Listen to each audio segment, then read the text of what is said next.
ഡൽഹി മുൻ മുഖ്യമന്ത്രിയും ആം ആദ്മി പാർട്ടി കൺവീനറുമായ അരവിന്ദ് കെജ്രിവാളിനും മുൻ ഉപമുഖ്യമന്ത്രി മനീഷ് സിസോദിയയ്ക്കും വെല്ലുവിളിയായി കേന്ദ്ര സർക്കാർ പുതിയ നീക്കം ആസൂത്രണം ചെയ്യുകയാണ്. മദ്യനയ കേസുമായി ബന്ധപ്പെട്ട കള്ളപ്പണം വെളുപ്പിക്കൽ കേസിൽ അരവിന്ദ് കെജ്രിവാളിനെ പ്രോസിക്യൂട്ട് ചെയ്യാൻ കേന്ദ്ര ആഭ്യന്തര മന്ത്രാലയം എൻഫോഴ്സ്മെന്റ് ഡയറക്ടറേറ്റിന് അനുമതി നൽകിയതാണ് തിരഞ്ഞെടുപ്പ് അടുത്തിരിക്കുന്ന ഈ സാഹചര്യത്തിൽ ആം ആദ്മി പാർട്ടി നേതാക്കൾക്ക് തിരിച്ചടിയായി മാറിയിരിക്കുന്നത്. മുതിർന്ന ആം ആദ്മി പാർട്ടി നേതാവും മുൻ ഉപമുഖ്യമന്ത്രിയുമായ മനീഷ് സിസോദിയയ്ക്കെതിരായ കേസിൽ ഏജൻസിയുടെ പ്രോസിക്യൂഷൻ നീക്കത്തിനും ആഭ്യന്തര മന്ത്രാലയം അനുമതി നൽകിയതായും വൃത്തങ്ങളെ ഉദ്ധരിച്ചുകൊണ്ട് ദേശീയ മാധ്യമങ്ങൾ റിപ്പോർട്ട് ചെയ്യുന്നുണ്ട്. പൊതുപ്രവർത്തകരെ പ്രോസിക്യൂട്ട് ചെയ്യാൻ എൻഫോഴ്സ്മെന്റ് ഡയറക്ടറേറ്റിന് സെൻട്രൽ ബ്യൂറോ ഓഫ് ഇൻവെസ്റ്റിഗേഷനെ പോലെ മുൻകൂർ അനുമതി ആവശ്യമാണെന്ന് നവംബറിൽ സുപ്രീം കോടതി വിധിച്ചിരുന്നു.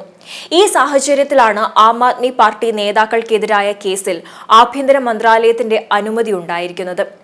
സുപ്രീം കോടതി വിധി വന്ന് ആഴ്ചകൾക്ക് ശേഷം തനിക്കെതിരായ കുറ്റപത്രം പരിഗണിക്കാനുള്ള വിചാരണ കോടതിയുടെ തീരുമാനത്തെ ചോദ്യം ചെയ്ത് കേജ്രിവാൾ ഡൽഹി ഹൈക്കോടതിയെ സമീപിച്ചിരുന്നു.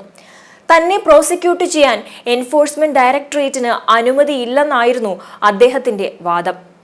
ഡൽഹി മദ്യനയവുമായി ബന്ധപ്പെട്ട കള്ളപ്പണം വെളുപ്പിക്കൽ കേസുകളിൽ അറസ്റ്റിലായ കേജ്രിവാളും സിസോദിയയും ഇപ്പോൾ ജാമ്യത്തിലാണ് പുറത്തു കഴിയുന്നത്. ഇരു നേതാക്കളും തങ്ങൾക്കെതിരായ ആരോപണങ്ങൾ തള്ളിക്കളയുകയും രാഷ്ട്രീയ എതിരാളികളെ ഉപദ്രവിക്കാൻ അന്വേഷണ ഏജൻസികളെ ഉപയോഗിക്കുന്ന നീക്കമാണ് BJP ഇവിടെയും ഉപയോഗിച്ചിരിക്കുന്നതെന്നുമാണ് അവർ ആരോപിച്ചിരിക്കുന്നത്. ഡൽഹി നിയമസഭാ തിരഞ്ഞെടുപ്പിൽ ന്യൂഡൽഹി മണ്ഡലത്തിൽ നിന്ന് മത്സരിക്കുന്നതിനായി കേജ്രിവാൾ നാമനിർദ്ദേശ പത്രിക സമർപ്പിക്കുകയും ചെയ്തു കഴിഞ്ഞു. ഇതിന് പിന്നാലെയാണ് കേന്ദ്രത്തിന്റെ അനുമതി ഇഡിക്ക് ലഭിച്ചിരിക്കുന്നത്. തിരഞ്ഞെടുപ്പിന് മുന്നോടിയായി ഭരണകക്ഷിയായ ആം ആദ്മി പാർട്ടിക്കെതിരെ BJP നടത്തുന്ന കടന്നാക്രമണങ്ങൾ കടുപ്പിക്കാനാണ് പുതിയ നീക്കങ്ങൾ നടത്തുന്നത്. മദ്യനയ കേസുമായി ബന്ധപ്പെട്ട കള്ളപ്പണം വെളുപ്പിക്കൽ ആരോപണം അന്വേഷിക്കുന്ന എൻഫോഴ്സ്മെന്റ് ഡയറക്ടറേറ്റ് മാർച്ച് 21-ന് കേജ്രിവാളിനെ അറസ്റ്റ് ചെയ്ത് ജയിലിൽ അടച്ചിരുന്നു. അന്ന് മുഖ്യമന്ത്രിയായിരുന്ന അദ്ദേഹത്തിന് മാസങ്ങൾക്ക് ശേഷം സെപ്റ്റംബറിലാണ് ജാമ്യം ലഭിച്ചതും. കേസിൽ ആദ്യം അറസ്റ്റിലായ മനീഷ് സിസോദിയ 18 മാസത്തെ ജയിൽവാസത്തിന് ശേഷമായിരുന്നു ജാമ്യം ലഭിച്ച് പുറത്തിറങ്ങിയത്. അതേസമയം കോൺഗ്രസിനെയും BJPയെയും വിമർശിച്ചുകൊണ്ട് ഡൽഹി മുൻ മുഖ്യമന്ത്രിയായ അരവിന്ദ് കെജ്രിവാൾ രംഗത്തെത്തിയിരുന്നു. ഡൽഹി നിയമസഭാ തിരഞ്ഞെടുപ്പ് അടുത്തതോടെ രാഷ്ട്രീയ പാർട്ടികൾ തമ്മിൽ കടുത്ത വാക്പോര് നടന്നുകൊണ്ടിരിക്കുന്ന കാഴ്ചയാണ് കണ്ടത്. താൻ രാഹുൽ ഗാന്ധിയെക്കുറിച്ച് പറയുമ്പോൾ BJPയാണ് മറുപടി പറയുന്നതെന്നും BJPയും കോൺഗ്രസും തമ്മിലുള്ള ഒത്തുകളി ഈ തിരഞ്ഞെടുപ്പിൽ തുറന്നുകാട്ടുമെന്നുമായിരുന്നു കേജ്രിവാൾ പറഞ്ഞത്. തന്റെ പോരാട്ടം രാജ്യത്തെ രക്ഷിക്കാനാണെന്നും രാഹുൽ ഗാന്ധിയുടെ വിമർശനത്തിന് രാഹുലിന് മറുപടി പറയാൻ ആഗ്രഹിക്കുന്നില്ലെന്നും കേജ്രിവാൾ വ്യക്തമാക്കുകയും ചെയ്തിരുന്നു.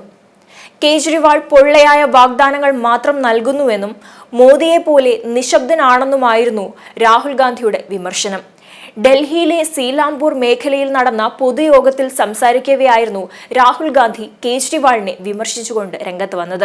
ജാതി സെൻസസിനെ കുറിച്ച് ചോദിക്കുമ്പോൾ ഇരുവർക്കും മിണ്ടാട്ടമുണ്ടാകില്ലെന്ന് രാഹുൽ ഗാന്ധി കുറ്റപ്പെടുത്തിയിരുന്നു. തുടർന്ന് കോൺഗ്രസ് ഡൽഹിയിൽ അധികാരത്തിലെത്തിയാൽ സംവരണ പരിധി വർദ്ധിപ്പിക്കുമെന്നും രാഹുൽ ഗാന്ധി ഉറപ്പു നൽകിയിരുന്നു. നേരത്തെ BJPയും കോൺഗ്രസും തമ്മിൽ അന്തർധാരയാണെന്ന് അരവിന്ദ് കെജ്രിവാൾ ആരോപിച്ചത് വലിയ വിവാദമായിരുന്നു. നിർണായക വിഷയങ്ങളിൽ മൗനം പാലിക്കുന്ന രാഹുലിന്റെ നിലപാടിനെ വിമർശിച്ചതിന് പിന്നാലെ BJP നേതാവ് പ്രതികരിച്ചത് ചൂണ്ടിക്കാട്ടിയായിരുന്നു കേജ്രിവാളിന്റെ വിമർശനം.